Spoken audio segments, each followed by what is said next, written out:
Porto Williams. Surprised the House to know that it's been nearly 3 years since I entered the House.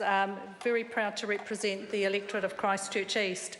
And I don't know whether other members of the House do this, and it might be a bit naff, but from time to time, every few months, I actually revisit my maiden speech. Because for me, I want to know that I'm actually living up to the principles that brought me to this House in the first place, that I'm living up to the commitments that I made to my community, that I ensure that the principles and the values that guide my life and my decisions continue to guide my work. So in reviewing my maiden speech, as I do often, I know that the overriding theme is about the advocacy for children to live safe and fulfilling lives. And I reference James Whakaruru, his short life and his tragic and untimely death.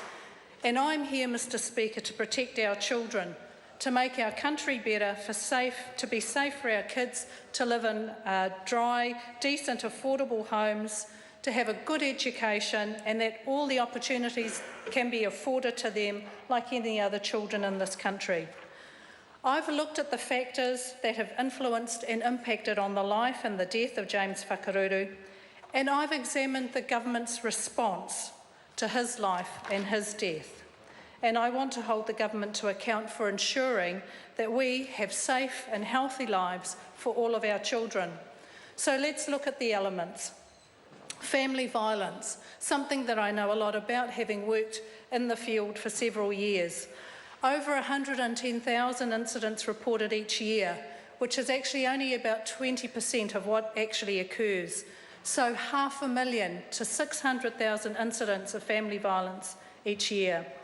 150,000 notifications to Child, Youth and Family in the year 2015, up from 89,000 in the year 2008.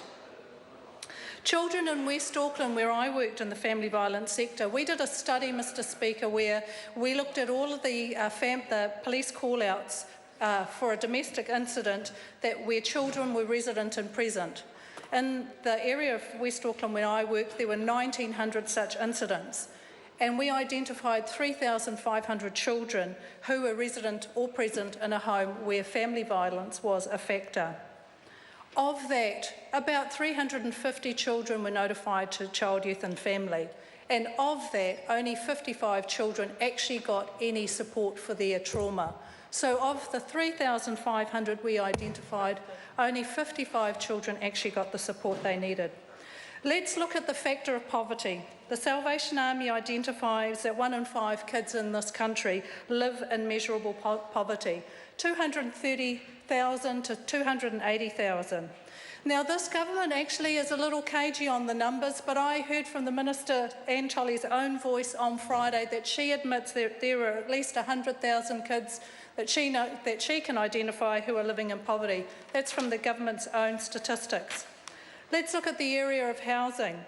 42,000 people living in cars, 130,000 people living in overcrowded homes. The list of illnesses due to overcrowded houses for kids: sores, cellulitis, abscesses, infected eczema, scabies, gastroenteritis, infections.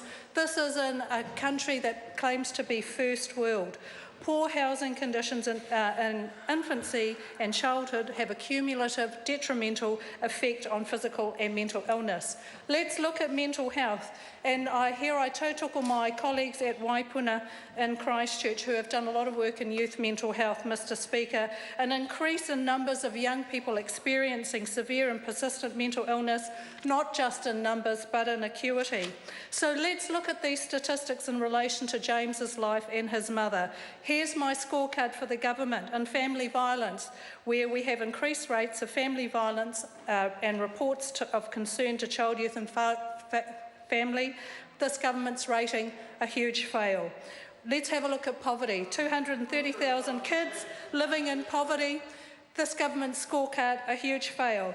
let's have a look at housing. Let's read Nick Smith and Paula Bennett into this. 42,000 people living in cars, garages, overcrowding, the government scorecard, a huge fail. The only way we're going to change the opportunity for our kids is to ensure that it's not just about legislation, it's about the state, the community and whānau working together, and about us changing the government. The time for this debate has expired. I call